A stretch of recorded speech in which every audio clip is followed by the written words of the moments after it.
Hello, میں ہوں اقبال خورشید۔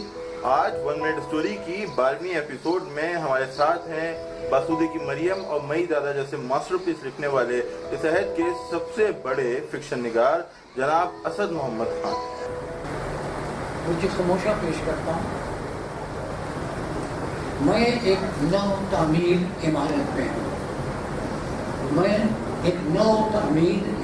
ہوں۔ یہ ایک برج سا ہے۔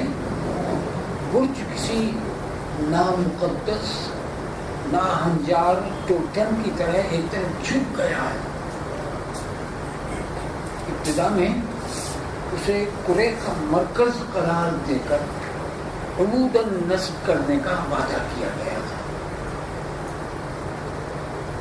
مگر بنیادی و دیانتی سے کام لیتے ہوئے اسے ٹیڑھا گرایا گیا۔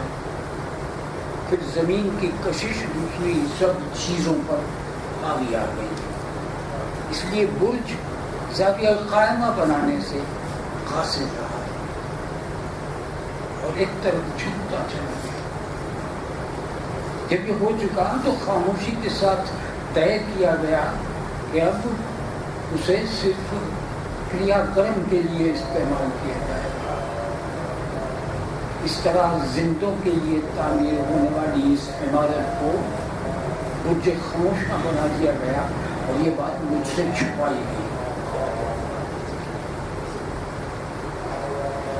مجھے برج کے جھک جانے پر یا اس کے نئے استعمال پر یا بات کے چھپائے جانے پر کوئی اعتراض نہیں۔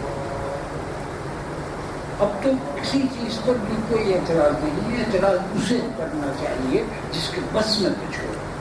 میرے بس میں کچھ نہیں ہے، صرف تماشائی ہونا میرے اختیار میں ہے، اس لیے میں صرف تماشا دیکھ رہا ہوں۔ میں سر اٹھائے برج خاموشہ کے دہانے سے نظر آتے روشن آسمان کی طرف دیکھ رہا ہوں اور دیکھ رہا ہوں کہ مردار خور پرندوں کے غول روشن آسمان کے مقابل آ کر اسے ڈھک لیتے ہیں۔ ممکن ہے یہ بصری دھوکہ ہو، ٹیلی ویژن پر ابھی یہی کہا گیا ہے، مگر میں اپنی ہڈیوں میں محسوس کر رہا ہوں کہ ابتلا کا آغاز ہو چکا ہے۔ خواتین و حضرات، مجھے گمان ہے کہ میں کسی حد تک زندہ آدمی ہوں اور غلطی سے یہاں موجود ہوں کہ شاید یہ برج غلطی سے میرے گرد تعمیر کر دیا گیا ہے۔ اس لیے امید کرتا ہوں کہ آپ کا روایتی خداوند مجھے چیخنے کی توفیق عطا کرے گا۔ بریکٹ میں لکھا ہے ایک آدمی کی چیخ جس کے بعد سن۔